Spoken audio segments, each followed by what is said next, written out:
እስራኤል በጋዛ ሰርጥ አጠናክራ የአየር ጥቃቷን መቀጠሏ ሲነገር ኢራን ደግሞ የጦር ኃይሏን ወደ እስራኤል ድንበር ማንቀሳቀሷ ተገልጧል። የሩሲያው ፕሬዚደንት ቭላዲሚር ቭላዲሚሮቪች ፑቲን በበኩላቸው የጋዛ ሰርጥ ጦርነት ከመካከለኛው ምስራቅ ቀጠና ወጥቶ ሌሎች ሀገራትን ያዳርሳል ሲሉ ጥብቅ ማስጠንቀቂያ ሰጥተዋል። ወዲህ ደግሞ በእስራኤል ሐማስ ጦርነት የተነሳ በአሜሪካ የዴሞክራቶች መከፋፈል ክፉኛ መገንፈሉ ተሰምቷል። ይህንኑ ርዕሰ ጉዳይ በዓለም አቀፉ ትንታኔ ዘገባችን መርጠን ተመልክተነዋል። ከትንታኔ ዘገባው ጋር ትዕግስቱ በቀለ ነኝ።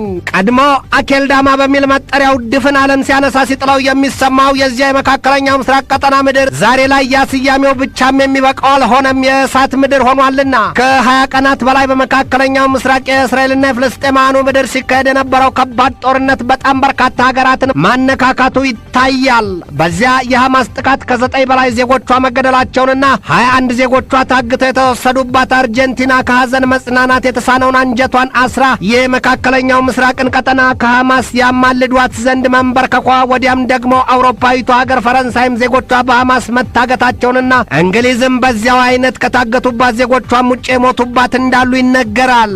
አሜሪካ ከ25 በላይ በዚያ የሐማስ እስራኤል ጦርነት ሰለባ ሲሆኑባት ብዙዎቹ እንደተገደሉም ይነገራል። ከዚያ ውጭ በሐማስ ከታገቱባት ሁለቱ መለቀቃቸውን አስታውቃለች። እስራኤል በወገኗ ሰሞኑን 2 ዜጎቿ ተለቀውላት በቤታቸው ቢገቡም ለሐማስ የበቀል ምላሽ የወሰንኩት ውሳኔ ግቡን እስኪመታ ላፍታም አልታቀብም ብላ በጦርነቱ ቀጥላለች። ይህንን ዘገባ እስካጠናቀርንበት ጊዜ ድረስም የሟቾቹ ፍልስጤማውያን ቁጥር ከ7500 በላይ መድረሱን የተነገረው የአሜሪካው ፕሬዚደንት ጆ ባይደን ዛሬ በሰጡት ማብራሪያ እስራኤል በምድር ልትጀምረው ያቀደችውን ጦርነት ለማዘግየት አንፈልግም፣ ግን ደግሞ አሉ ባይደን፣ ግን ደግሞ እኔ ማስጠንቀቅ የምፈልገው የኢራኑን መንፈሳዊ መሪ አያቶላ አሊ ሰይድ ካሚኔን ነው ሲሉ ባይደን በደም ፍላት አያቶላ ሆይ እንግዲህ ጦርነቱ እየተስፋፋ ነውና ተዘጋጅተህ ጠብቀን ሲሉ አሸባሪዎቹንም በጥብቅ አስጠንቅቀዋቸዋል ነው የተባለው። የአሜሪካው ፕሬዚደንት ጆ ባይደን አዲስ የሰጡት መግለጫ ከአውስትራሊያው ጠቅላይ ሚኒስትር አንቶኒ አልባኔዝ ጋር በአንድነት ሆነው ነው። ባይደን ደግመውና ደጋግመው የኢራኑን መንፈሳዊ መሪ አያቶላ አሊ ሰይድ ካሚኔን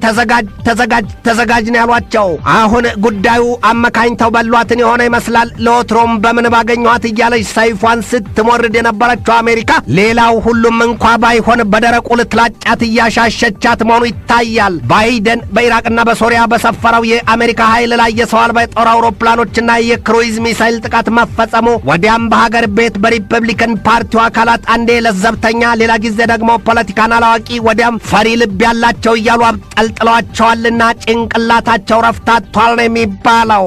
ታዲያም ዛሬ ወጣው ፕሬዚደንቱ አያቶላውን አንተና ያርገይ ቢሏቸው የኢራን ባለስልጣናት አንድ ጊዜ የሞታ አህያ ጅባ ይፈራ ምን ሆነዋል ነው የሚባለውና አይሞቅ አይበርዳቸው የተነጣጠረ አጥፊ መሳሪያቸውን ተኩሰው የተበጠበጠ ገዳይ መርዛቸውን አሜሪካን ግተዋት ሰፍነጉን ይጥሉትና ይወድቃሉ ሲሉ የወታደራዊ ተንታኞቹ የኢራንን አቋም ገልጠው ያሳያሉ። ወዲያም ደግሞ ባይደን በቤታቸው የኔ ያሏቸው በዳግም የመመረጥ መሻታቸው ድምጽ ቢሉ ካርዳቸውን ያዋጡልኛል ሲሉ የተማመኑባቸው የገዛ ፓርቲያቸው የዴሞክራቶቹ አካላት መከፋፈላቸው ተነግሯል። አረ እንደውም በዴሞክራቶች መካከል የልዩነቱ ነገር ከሚነገረውም በላይ ገንፍሏል ሲል አሶሺየትድ ፕሬስ በስፋት ይዘረዝራል። እንዳብነትም በሚቺጋን ታላላቆቹ የዴሞክራት አባላት የግዛቱን አስተዳዳሪ ግሬቸን ዌትመርን አጠቃሎ እስራኤል በሐማስ ላይ በያዘችው ጦርነት እሳያበጀች ሲሉ መፈንጠዛቸው ተገልጧል። እኛ በእስራኤል ድጋፍ በዴትሮይት ምኩራብ ደስታቸውን መግለጣቸው አይዘነጋም።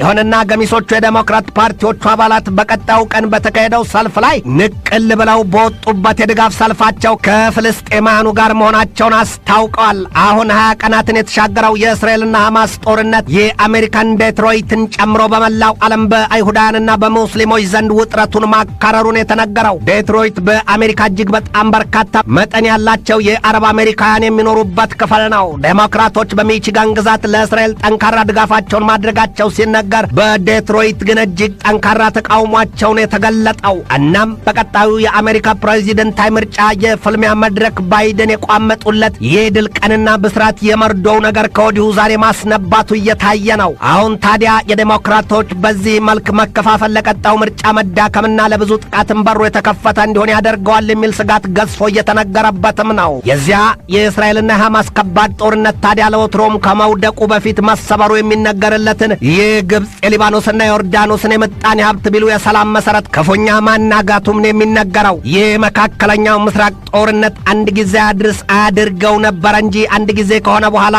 እየየ እንጂ ሳቅና ደስታ የለበትም። የምጣኔ ሀብት ማብሰያ ቢሉ የማጓጓዣ ቀለባቸው የነዳይ ዘይት የሆኑት ሀገራት በተለይም የአፍሪካ አህጉር ከዚያ ጦርነት የሚተርፈው በዘመናት የሚያተርፍበት ኪሳራ ብቻ ነው። ጦርነቱ የሚራዘምና የሚስፋፋ ከሆነ ደግሞ በዚያው መጠን ብዙዎቹ የሌላ ቀጠና የምድሪቱ ነዋሪዎች ፋብሪካዎቻቸውን፣ ታላላቅ ኢንዱስትሪዎቻቸው እንደተመታች እርግብ ተንደፋድፎ ላይነሳ ከቶም ቶሎ ላያንሰራራ ይወድቃል ነው የሚባለው። የዓለም ባንክ ፕሬዚደንት አጃይ ባንጋ በዚሁ ሰሞን በሳውዲ አረቢያ በተካሄደው ኮንፈረንስ ንግግራቸው የዓለም የምጣኔ ሀብት እድገቱ ሳይሆን ዘገምተኛ ጉዞ በመስቀለኛ መንገድ ላይ ቆሟል ሲሉ ነው ያስጠነቀቁት። በሌላም ዜና ባለፈው ሐሙስ የተገኙትና የመከሩት የአውሮፓ ምክር ቤት ፕሬዚደንት ቻርልስ ሚሼልና የዓለም አቀፉ የገንዘብ ተቋም አይኤምኤፍ ፕሬዚደንት በመካከለኛው ምስራቅ ቀጠና ያሉት ጎረቤት ሀገራት እንዳብነትም ግብፅን መሰሎቹ ሀገራት በገንዘብ ሊደገፉ ያስፈልጋል ነው ያሉት። አሁን በመካከለኛው ምስራቅ ቀጠና እየተካሄደ ያለው የእስራኤልና የሐማስ ጦርነት ከቀጠናው ባለፈ በርካታ ሀገራትን ያነካካል ሲባል የነበረው እየታየ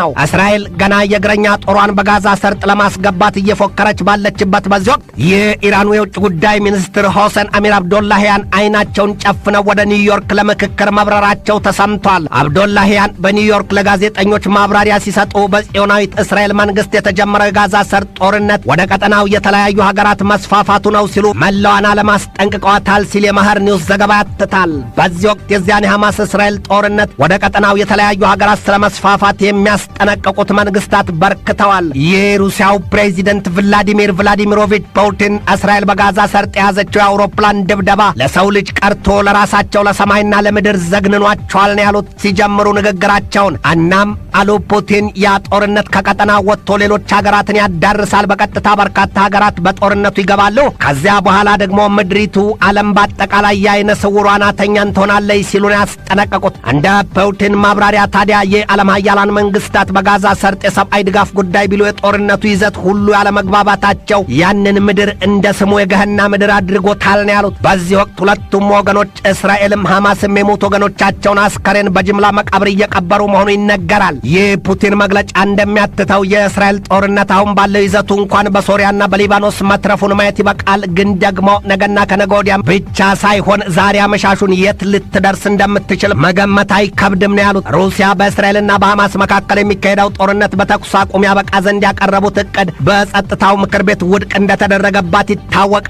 በዚያ በሩሲያ ረቂቅ የውሳኔ ሐሳብ የቀረበው ደግሞ ፍልስጤማውያኑ እንደ ሀገር የሉዓላዊ ሀገር ባለቤትና ዋና ከተማ እንዲኖራቸው የሚል ሐሳብ እንደተካተተበትም ይታወቃል። የቻይናም በተመሳሳይ እስራኤል በበኩሏ ሐማስን ከጋዛ ሰርጥ ሳላጸዳ አልመለስም ብላለችና ከሰማይ የጦር አውሮፕላኖቿ በሚያዩት የምድር ሕያው ቢሉ ግዑዝ ፍጥረት ላይ በገጻቸውና በከርሳቸው የያዙትን የቦምብ ናዳ ሳያወርዱበት አይመለሱም። የእስራኤሉ ጠቅላይ ሚኒስትር ቤንያሚን ኔታንያሁ በበኩላቸው ሀገራቸው መቼ እንዴትና ምን ያህል የሚለውን ግን ለማንም አልገልጥም፣ ብቻ ግን የእግረኛ ጦራችን በጋዛ ሰርጥ ገብቶ እንደ ሰዶምና ገሞራ ምድር በእሳት ገምሶ ይገላግለዋል ነው ያሉት። በዚህ ወቅት እስራኤል ከጦር መሳሪያው ከታንኩ ከሌላው ተሽከርካሪ ከጦር አውሮፕላኖቹ ቢሉ ከሰው አልባ የጦር አውሮፕላኖቹ ውጪ ከ360 ሺህ በላይ እሳት የላሰ እግረኛ ኃይሏን በጋዛ ሰርጥ ዙሪያ አስደፍጣ ትዕዛዝ ብቻ ነው የሚቀረው። የኢራኑ ፕሬዚደንት ኢብራሂም ራይዚ በበኩላቸው ዛሬ በሰጡት መግለጫ እስራኤል በጋዛ ሰርጥ የያዘችው ከባድ ድብደባ የምዕራባውያኑን የዘረኛነት ገጽታቸውን አሳይቶባቸዋል ብለዋል። የኢራኑ ፕሬዚደንት ኢብራሂም ራይዚ ይህንን ያሉት በቴህራን ጉብኝት እያደረጉ ካሉት የኒጀሩ የውጭ ጉዳይ ሚኒስትር ባካሪ ያኡ ጋር በነበራቸው ውይይት ላይ ነው። የኢራን መሪዎች በእስራኤል ላይ የመረረና የከረረ ስሜታቸውን ይገልጣሉ። እስከ ካርታ ላይ መሰረዝና ከሰው ልጅ አእምሮ ጭምር ማጥፋት የዘለቀ እርምጃ።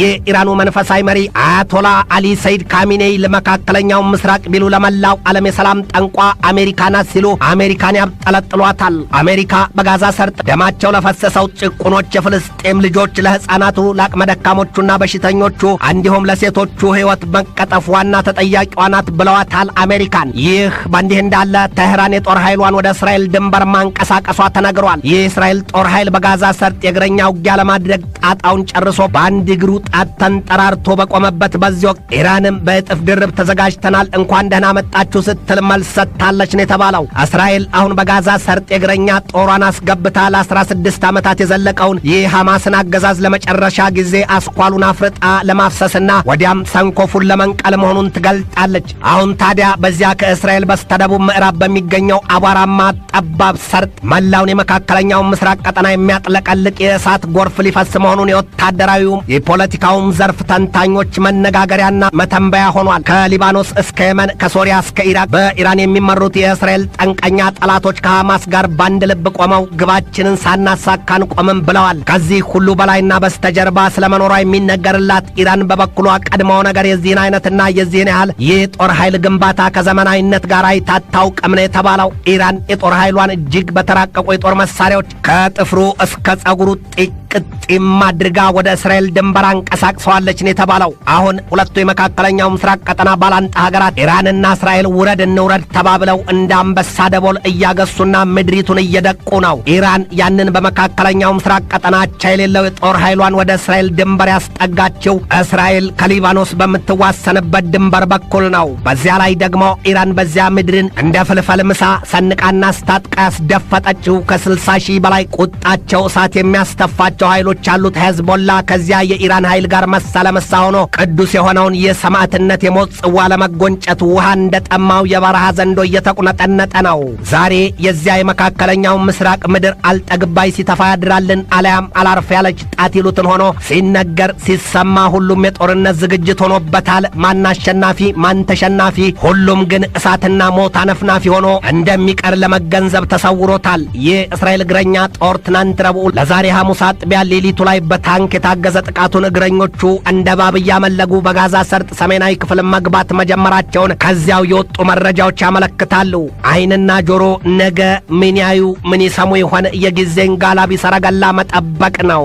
ትንታኔ ዘገባውን ስናዘጋጅ በዋቢነት አኒኒውስን፣ ኒውዮርክ ፖስትን፣ ዋሽንግተን ኤግዛማይነርን፣ ሲኤንኤንን፣ ቢቢሲን፣ ዘ ታይምስ ኦፍ እስራኤልን፣ ኢየሩሳሌም ፖስትን፣ ቴህራን ታይምስን፣ አዣንስ ፍራንስ ፕሬስንና ገልፍ ቱዴይን ተጠቅመናል።